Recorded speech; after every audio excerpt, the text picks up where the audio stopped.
Hello बच्चों, कैसे हो आप? होप आप घर पे बहुत अच्छे से प्रिपेयर कर रहे होंगे सब्जेक्ट सभी। आज हम लेकर आए हैं मोशन चैप्टर का न्यूमेरिकल प्रॉब्लम्स करेंगे एनसीईआरटी पर बेस्ड, ठीक है। और अभी तक जो हमने किया है हमने displacement, distance, average speed, average velocity, uniform speed, non uniform speed, ठीक है, ये सब हमने स्टडी किया है, या यूनिफॉर्म मोशन और नॉन यूनिफॉर्म मोशन। तो स्टेप बाय स्टेप हम न्यूमेरिकल प्रॉब्लम करेंगे। आज और कल न्यूमेरिकल प्रॉब्लम ही करेंगे हम। आज जो न्यूमेरिकल प्रॉब्लम करेंगे वो हम करेंगे डिस्टेंस और डिस्प्लेसमेंट के ऊपर बेस्ड, और जो आपके पास अनसोल्ड जैसे न्यूमेरिकल्स गिवन होते हैं उसके ऊपर एनसीईआरटी में वो हम करेंगे। तो आज फर्स्ट न्यूमेरिकल है an object has moved through a distance, मतलब एक ऑब्जेक्ट है जिसने कुछ डिस्टेंस मूव किया, ठीक है। Can it have zero displacement, क्या उसमें जीरो डिस्प्लेसमेंट हो सकती है? अगर हो सकती है तो हमें कुछ एग्जाम्पल के साथ एक्सप्लेन करना है, उसे जस्टिफाई करना है, ठीक है। तो पहले हमें थोड़ा सा, मतलब मैं यहाँ साइड में आपको बता देता हूँ कि डिस्टेंस और डिस्प्लेसमेंट में डिफरेंस क्या होता है। पहले हम कर चुके हैं लेकिन आपको थोड़ा सा रिवाइंड करते हैं हम। देखो बच्चों, डिस्टेंस आपको बताया था total path moved by an object, कि एक ऑब्जेक्ट ने टोटल पाथ कितना मूव किया एक एंड से दूसरे एंड पर जाने के लिए। और डिस्प्लेसमेंट क्या होती है? It is the shortest path moved by an object, ठीक है। यही अगर मैं आपको, ये क्वेश्चन बन सकता है हमारे पास, अगर आपके पास क्वेश्चन आ जाए what is the difference between distance and displacement.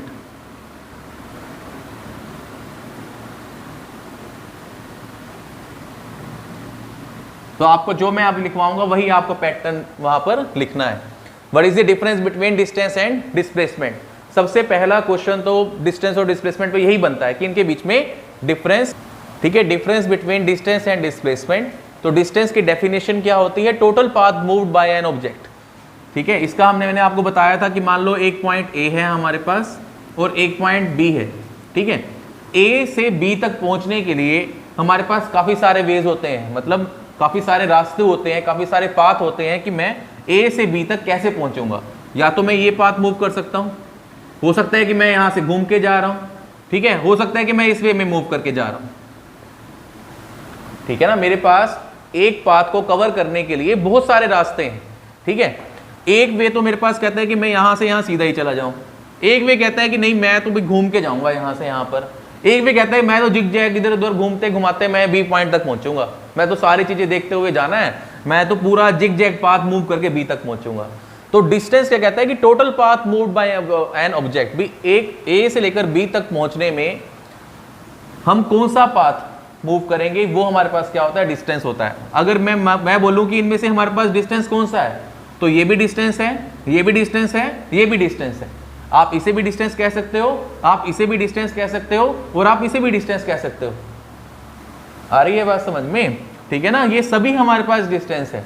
लेकिन जब मैं डिस्प्लेसमेंट की बात करता हूं, तो डिस्प्लेसमेंट कहता है कि it is the shortest path moved by an object. मतलब ए से बी तक अगर मुझे पहुंचना है तो उसके बीच का कौन सा पाथ हम ट्रेवल करेंगे? शॉर्टेस्ट, छोटे से छोटा पाथ। मतलब अगर सपोज करो सेम ही एग्जांपल लेता हूं और आपको कहता है कि भी इसमें से डिस्प्लेसमेंट क्या है, ठीक है, तो क्या ये डिस्प्लेसमेंट हो सकती है या ये?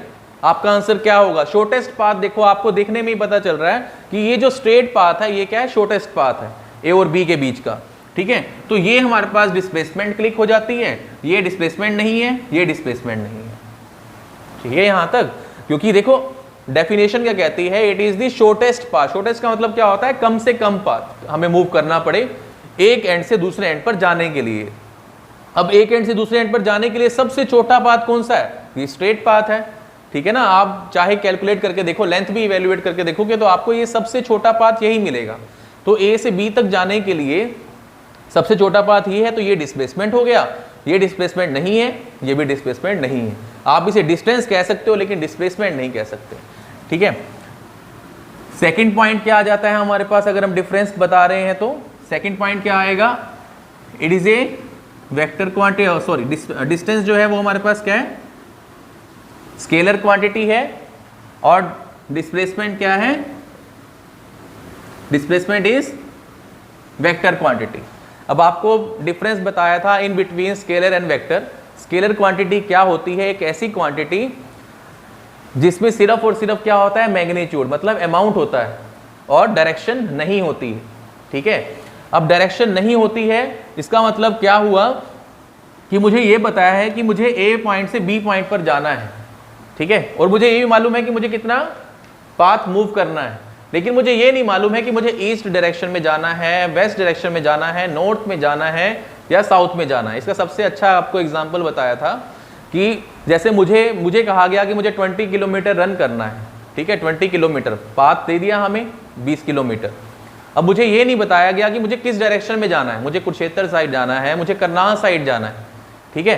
तो 20 किलोमीटर मेरे पास अमाउंट तो है, तो अमाउंट का मतलब क्या होता है, सिर्फ और सिर्फ अगर अमाउंट होगा तो वो स्केलर टर्म आ जाती है कि मुझे मैग्नीट्यूड मालूम है लेकिन डायरेक्शन नहीं मालूम कि मुझे किस साइड जाना है, ठीक है। लेकिन जब हम डिस्प्लेसमेंट की बात करते हैं तो ये डायरेक्शन के साथ चलती है कि आपको ये भी गिवन होगा कि आपको 20 किलोमीटर मूव करना है और in the direction of Karnal move करना है, मतलब करनाल की साइड आपको जाना है।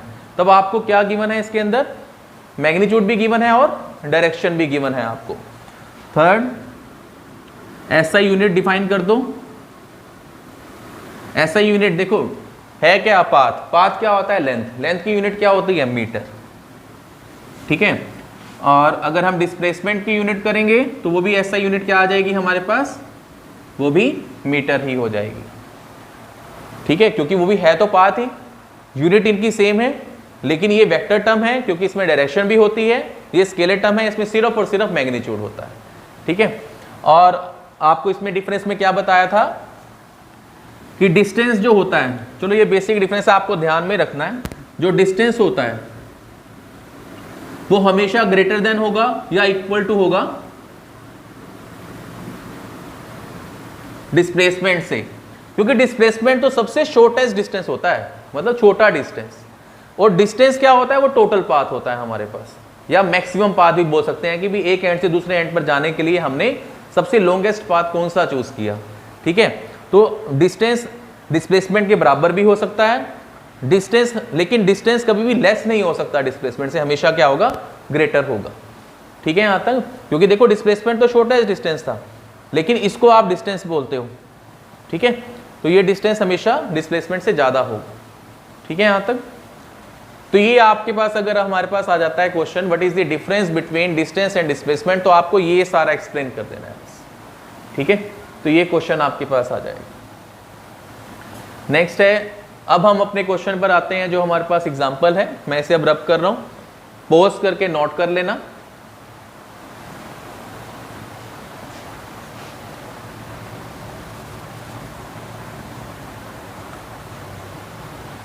अब आ जाते हैं हम अपने इस क्वेश्चन पर। देखो, an object has moved through a distance, एक ऑब्जेक्ट है, मान लो उसे ए पॉइंट से बी पॉइंट तक मूव करना है, ठीक है। Can it have zero displacement, क्या उसकी जीरो डिस्प्लेसमेंट हो सकती है। सपोज करो, चलो हम बेसिक सा एग्जांपल लेके चलते हैं कि मुझे ए से बी पॉइंट तक जाना था बच्चों, ठीक है। मान लो उसने ए से लेकर बी तक हम 20 किलोमीटर मूव कर गए, 20 किलोमीटर, ठीक है। अब अगर मैं इसके अंदर इस केस के लिए अगर मैं डिस्टेंस निकालूंगा तो उसने कितना डिस्टेंस, देखो आपको और कोई पाथ तो गिवन ही है, तो यही क्या होगा हमारे पास, डिस्टेंस हो जाएगा। डिस्टेंस कितना हो जाएगा, 20 किलोमीटर उसने ट्रेवल किया यहां से लेकर यहां तक। डिस्प्लेसमेंट अगर आपको बोला जाए, अब डिस्प्लेसमेंट की वैल्यू कितनी होगी, देखो ए और बी के बीच में एक ही पाथ से मूव कर रहा है और वही शॉर्टेस्ट पाथ है हमारे पास, क्योंकि स्ट्रेट लाइन का जो पाथ होता है वो हमेशा सबसे छोटा पाथ होता है, ठीक है ना, सबसे छोटा, ठीक है, ए से बी तक।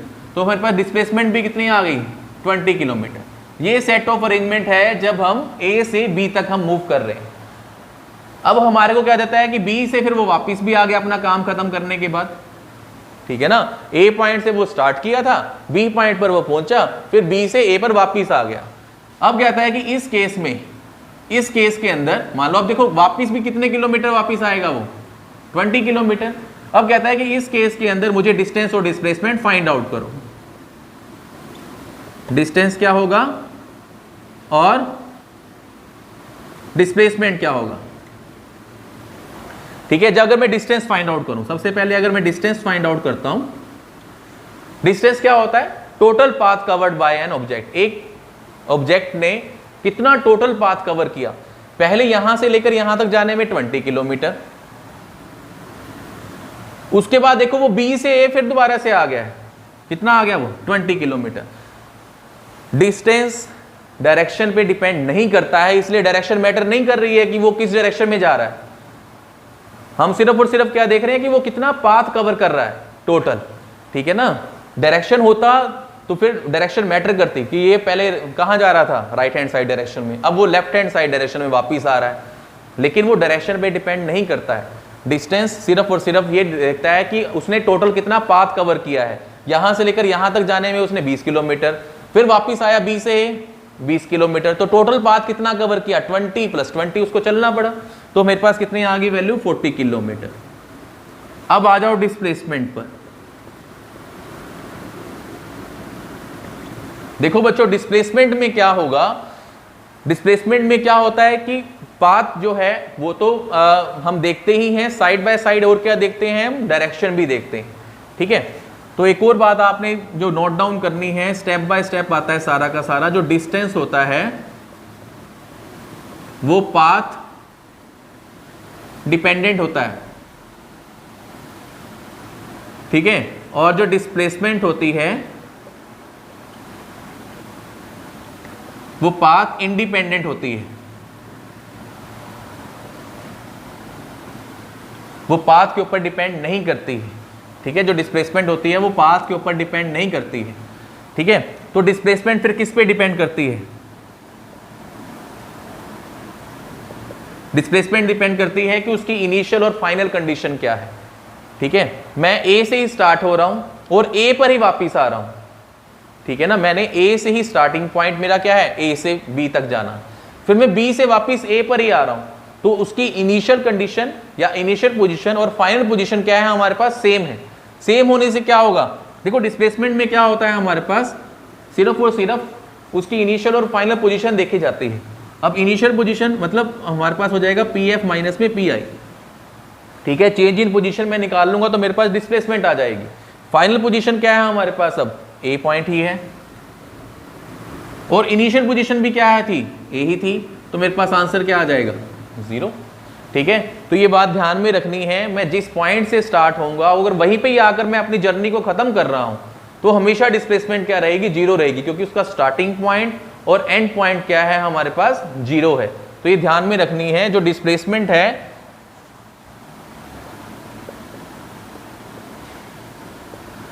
वो डायरेक्टली प्रोपोर्शनल होता है, किस पे डिपेंड करता है, वो इनिशियल ऑब्लिक फाइनल पोजीशन पर। ठीक है, अब यहां देखो ए से बी तक गए और बी से ए पर आ गए, तो उसकी इनिशियल और फाइनल पोजीशन क्या है, ए ही रही। ठीक है, तो इनिशियल पोजीशन और फाइनल पोजीशन को अगर मैं आपस में माइनस करूंगा तो मेरे पास वैल्यू क्या आ जाएगी, 0। तो इससे क्या प्रूव होता है कि हम डिस्प्लेसमेंट को 0 कह सकते हैं। डिस्टेंस कभी 0 नहीं होता, लेकिन डिस्प्लेसमेंट 0 हो सकती है, और उसमें आपने ये वाला एग्जांपल जो है वो शो कर देना है। क्लियर है यहां तक? ठीक है, देखो बच्चों, नेक्स्ट हमारा जो न्यूमेरिकल है वो सेकंड न्यूमेरिकल है हमारे पास। ये बहुत इंपॉर्टेंट न्यूमेरिकल है बच्चों। ठीक है, अब इसमें क्या है, a farmer moves along the boundary of A square field, मतलब उसका फील्ड जो है वो कैसा है, स्क्वायर। स्क्वायर क्या होता है, जिसकी सारी साइड्स इक्वल होती हैं। ठीक है, a farmer moves along the boundary of square field, farmer move कर रहा है बाउंड्री के अलोंग। ठीक है, और उसका फील्ड कैसा है, स्क्वायर फील्ड है, इन ऑफ साइड 10 मीटर। एक साइड कितने मीटर की है, 10 मीटर, तो सारी साइड 10 मीटर की हो जाएंगी इन 40 सेकेंड। मतलब मान लो उसका इनिशियल पॉइंट ए है, ठीक है ना, हमने क्या किया, पहले स्क्वायर फील्ड बना दिया बच्चों, 10 मीटर उसकी साइड है, ठीक है, ए बी सी डी। हमने मान लिया कि वो स्टार्टिंग पॉइंट क्या है, उसका इनिशियल पॉइंट ये है, यहां से वो स्टार्ट कर रहा है मूव करना, ठीक है। तो वो कहता है कि भी एक साइकिल वो कंप्लीट करने में कितना टाइम ले रहा है, 40 सेकेंड। मतलब ए से बी, बी से सी, सी से डी, डी से फिर वापिस ए, मतलब यहां तक दोबारा जब वो एक साइकिल कंप्लीट करके वापिस आता है तो वो कितना टाइम ले रहा है, 40 सेकेंड, ठीक है। तो what will be the magnitude of displacement, what will be the magnitude of displacement of the farmer at the end of 2 minute 20 second from the initial position. क्या कहता है, मुझे क्या इवेल्युएट करना है, मुझे डिस्प्लेसमेंट की वैल्यू फाइंड आउट करनी है कि वो कितने, उसने कितने डिस्प्लेसमेंट मूव की, ठीक है। ये डिस्प्लेसमेंट की वैल्यू मुझे आइडेंटिफाई करनी है, उसने कितना डिस्टेंस, कितना टाइम पीरियड, कितने टाइम पीरियड के बाद, जब उसने 2 मिनट 20 सेकेंड जो है वो कवर अप कर लिया, मतलब इतने टाइम पीरियड के बाद मुझे निकालना है कि उसने कितने डिस्प्लेसमेंट मूव किया, ठीक है। पहले तो हम देखो, सबसे पहले हम क्या करेंगे, टाइम को कन्वर्ट करेंगे सेकंड में। आपने हमेशा देखना है कि अगर आवर में गिवन होगा तब भी आप उसे सेकंड में कन्वर्ट करेंगे, ऐसा यूनिट हमारे पास सेकंड ही होती है। तो हम 2 मिनट 20 सेकंड को कैसे सेकंड में कन्वर्ट करेंगे, पहले ये कन्वर्जन देख लो बच्चे। देखो 2 मिनट 20 सेकंड, 1 मिनट में कितने सेकंड होते हैं, 60 सेकंड, सबको मालूम है ये। तो 2 मिनट में कितने सेकंड हो जाएंगे, 2 मल्टीप्लाई बाय 60, 120 सेकंड हमारे पास आंसर आ जाएगा 2 मिनट के लिए। अब यहां आ जाओ, देखो 2 मिनट में मेरे पास कितने सेकंड आ गए, 120। पहले कितने और कितने हमारे पास एक्स्ट्रा सेकंड है, 20, तो 20 ऐड कर देंगे, हमारे पास टोटल नंबर ऑफ सेकंड कितने आ गए, 140। मतलब हमने इस टाइम को कन्वर्ट कर दिया किस में, सेकंड में। हमारे पास सेकंड कितने आ गए हैं, 140 सेकंड आ गए, ठीक है। सबसे पहले तो मैं ये देखूंगा कि मैंने इतने सेकंड में कितने साइकिल मूव कर लिए, वो हम आइडेंटिफाई करेंगे। हमें मालूम है कि एक साइकिल को कंप्लीट करने में कितना टाइम लग रहा है, 40 सेकंड। मतलब मैंने 40 सेकंड लिए हैं टू कंप्लीट 1 साइकिल। देखो ये तो आपको गिवन ही था ना, 40 सेकंड में एक साइकिल को हम कंप्लीट कर रहे हैं, ठीक है। तो मैं इसको अगर शॉर्ट फॉर्म में लिखूं तो कैसे लिखूंगा कि 40 सेकंड एक साइकिल, 40 सेकंड हमें लगे हैं एक साइकिल को कंप्लीट करने में। अगर मुझे एक सेकंड में कितने साइकिल कंप्लीट होंगे, ये आपने किया हुआ, मैथमेटिक्स का सबसे सिंपल सा फॉर्मेशन है। 40 सेकंड हमें लगे एक साइकिल को कंप्लीट करने में, तो एक सेकंड में कितने साइकिल कंप्लीट होंगे, 1/40, ठीक है। हमें कितने सेकंड में निकालना है, 140 सेकंड में कितने साइकिल कंप्लीट होंगे, तो वो हो जाएगा 1/140 इंटू में 140। तो यहां से हमारे पास वैल्यू आ जाएगी 7/2, डेट इज, इसको हम क्या देखो सॉल्व करेंगे तो क्या आ जाएगा 3.5 साइकिल्स आ गए। मतलब 140 सेकंड्स में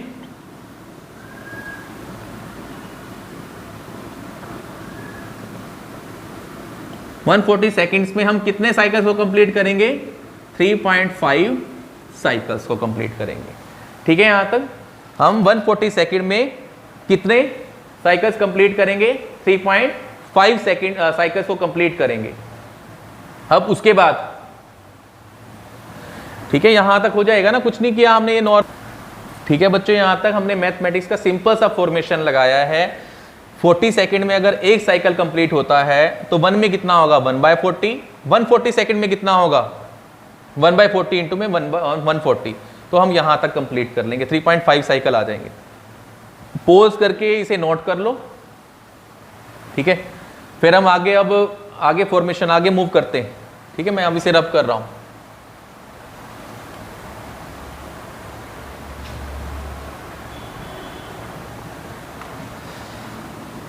अब हमारे पास क्या आ गया है, 140 सेकंड के अंदर 3.5 साइकिल्स आ चुके हैं। उसने 140 सेकंड में 3.5 3.5 जो हमारे पास साइकिल हैं वो उसने मूव कर ली इनिशियल पोजीशन से। अब ध्यान देने वाली बात है, 3 साइकिल तो कंप्लीट है इसका मतलब, और 0.5 मतलब एक एक्स्ट्रा आधा साइकिल जो है उसने और कवर कर लिया है। जब वो 3 साइकिल कंप्लीट कर रहा है बच्चों, देखो अगर मैं यहां लिखूं फॉर कंप्लीट 3 साइकिल्स, जो डिस्प्लेसमेंट होगी हमारे पास वो क्या होनी चाहिए बच्चे, 0 होनी चाहिए। एक कंप्लीट साइकिल, देखो 3 कंप्लीट साइकिल है, मतलब ए से ए पर आना, फिर ए से ए पर आना, फिर ए से ए पर आना, मतलब उसकी इनिशियल और फाइनल पोजीशन सेम ही है हमारे पास। और आपको लास्ट उसमें न्यूमेरिकल में हम कर चुके हैं कि अगर इनिशियल और फाइनल पोजीशन सेम होती है तो वहां पर जो मेरे पास डिस्प्लेसमेंट आती है वो कितनी आती है, 0 हो जाती है। ठीक है, ये कर चुके हैं ना हम यहां तक। अब मेरे को सिर्फ और सिर्फ कितने साइकिल के लिए डिस्प्लेसमेंट निकालनी है, हाफ साइकिल के लिए। वो हाफ साइकिल क्या बनेगा बच्चों, ए बी सी, देखो 4 साइड है ना, 2 साइड को कवर कर लोगे तो हमारे पास हाफ साइकिल बन जाएगा। ठीक है, मतलब अब मुझे किसी के लिए डिस्प्लेसमेंट निकालनी है फाइनली, डिस्प्लेसमेंट फॉर रिमेनिंग 0.5 कह दो या फिर हाफ साइकिल बोल दो। ठीक है, अगर मैं हाफ साइकिल का यहां डायग्राम बनाऊं, मतलब यहां से यहां और यहां से यहां, ये ए बी और ये सी, 10 मीटर 10 मीटर। ठीक है, डिस्प्लेसमेंट निकालनी है। अगर हमें बोला जाता है यहां पर, चलो मैं थोड़ा सा ऐसे दिखा देता हूं कि अगर मुझे कहता है कि डिस्टेंस फाइंड आउट करो, तो डिस्टेंस कितना होता, डिस्टेंस डायरेक्शन पे डिपेंड नहीं करता है, वो सीधा का सीधा ऐड हो जाता। मतलब पहले ए टू बी हम 10 मीटर गए, फिर बी टू सी 10 मीटर गए, तो टोटल डिस्टेंस कितना कवर हो गया, 10 + 10 दैट इज 20 मीटर। ठीक है ना, क्योंकि वो डायरेक्शन पे डिपेंड नहीं करता, हम कहीं मर्जी मूव करें वो तो ये देखेगा कि मैंने कितना पाथ कवर किया। ठीक है, अब आ जाओ डिस्प्लेसमेंट पर। डिस्प्लेसमेंट क्या होती है, it is the shortest path covered by an object. Shortest path क्या है हमारे पास, देखो शॉर्टेस्ट पाथ क्या होगा, शॉर्टेस्ट पाथ डिस्प्लेसमेंट क्या होती है, final position minus initial position, यही बताया था आपको, final position minus initial position. अब फाइनल पोजीशन हमारे पास क्या है, वो तो सी है, इनिशियल पोजीशन क्या है, ए, मतलब मुझे सी से ए का डिस्टेंस निकालना है डायरेक्ट, मुझे सी से ए का डिस्टेंस निकालना है, तो मैं यहां से डायरेक्ट आ जाऊंगा, मुझे घूम के जाने की जरूरत ही नहीं है ना बच्चों, मुझे तो ए से सी से ए का डिस्टेंस चाहिए, वो तो डायरेक्ट मिल जाएगा, मैं इसे मीट करवा दूंगा, यही शॉर्टेस्ट डिस्टेंस बनेगा हमारे पास। ठीक है, तो अब हमारे पास ये ए सी क्या बन गया, एक तरीके से ए सी क्या बन गया, डायगोनल बन गया। ठीक है, तो इसमें हम पाइथागोरस थ्योरम अप्लाई कर सकते हैं, राइट एंगल ट्रायंगल बन गई ना, 90 डिग्री पर है। पाइथागोरस थ्योरम क्या कहती है, A C square is equal to A B square plus B C square, ये आपने मैथ में किया हुआ है, A C square is equal to A B square plus B C square. A B square की वैल्यू कितनी है 10, B C की वैल्यू कितनी है 10। ठीक है, यहां तक, तो यहां से ये मेरे पास क्या चल रहा है, ए सी स्क्वायर, ए सी की वैल्यू निकालूंगा तो क्या आ जाएगी, under root of 10 square plus 10 square, तो ये क्या बन जाएगा हमारे पास, अंडर रूट ऑफ 2 टाइम्स 10 का स्क्वायर। तो फाइनली मेरे पास आंसर क्या आ जाएगा, 10 अंडर रूट 2, ये ए सी की वैल्यू आ जाएगी, और यही हमारे पास क्या बन जाएगी फिर, डिस्प्लेसमेंट। पाइथागोरस थ्योरम अप्लाई की, A C square is equal to A B square plus B C square, A B की वैल्यू 10 है, बी सी की वैल्यू 10 है, वो पुट कर दी, ए सी निकालूंगा तो देखो स्क्वायर अब यहां जाएगा राइट हैंड साइड में, तो अंडर रूट हो जाता है। ठीक है, अंडर रूट ऑफ दिस। ठीक है, फिर ये 10 स्क्वायर प्लस 10 स्क्वायर क्या हो जाएगा, 2 टाइम्स 10 स्क्वायर हो जाएगा। जब मैं अंडर रूट हटाऊंगा, देखो स्क्वायर से एक अंडर रूट कैंसिल आउट हो जाएगा, लेकिन यहां अंडर रूट 2 रहेगा, तो 10 अंडर रूट 2 हमारे पास क्या आ जाएगी, फाइनली वैल्यू आ जाएगी मीटर। ठीक है, तो यही हमारे पास क्या हो जाएगी, फिर डिस्प्लेसमेंट हो जाएगी। मतलब फाइनली मेरे पास डिस्प्लेसमेंट कितनी आ गई, जो मेरे पास डिस्प्लेसमेंट है वो कहाँ आ जाएगी, ए सी की फॉर्म में आ जाएगी, और वैल्यू कितनी आ गई है, 10 अंडर रूट 2 मीटर। ये हमारे पास क्या हो जाएगा, आंसर हो जाएगा। ठीक है बच्चों, यहाँ तक। अब आपका होमवर्क क्या है, एनसीईआरटी के अंदर जो थर्ड वाला पोर्शन है, जिसमें सिर्फ और सिर्फ ट्रू और फॉल्स बताना है, ठीक है, वो आपने खुद करके देखना है, ये आपका होमवर्क है उसके लिए। ठीक है ना, जो थर्ड क्वेश्चन हमारे पास रह जाता है, थर्ड क्वेश्चन, उसके अंदर मुझे क्या करना है, या आप लोगों को क्या करना है, जो आपका होमवर्क है, थर्ड क्वेश्चन को आपने समझना है अच्छे से। ठीक है, क्योंकि लास्ट जब हमारा नेक्स्ट लेक्चर होगा उसमें मैं पहले आपको वो करवाऊंगा, लेकिन आपको पता होना चाहिए कि हमने वो क्वेश्चन किया कैसे है, वो ट्रू है या फॉल्स है, वो डिपेंड करेगा कि आपने बुक में कैसे स्टडी किया है, एनसीईआरटी आपने बुक पढ़ी है या नहीं पढ़ी है। तो ये आपको वो क्वेश्चन जो है वो खुद सोल्व करना है। ठीक है, जो नेक्स्ट लेक्चर होगा वो हमारा एवरेज स्पीड और एवरेज वेलोसिटी पर होगा, उसके ऊपर हम बेस्ड उसके सारे जो है वो न्यूमेरिकल करेंगे या क्वेश्चंस करेंगे। आज के लिए इतना ही, बेस्ट ऑफ लक।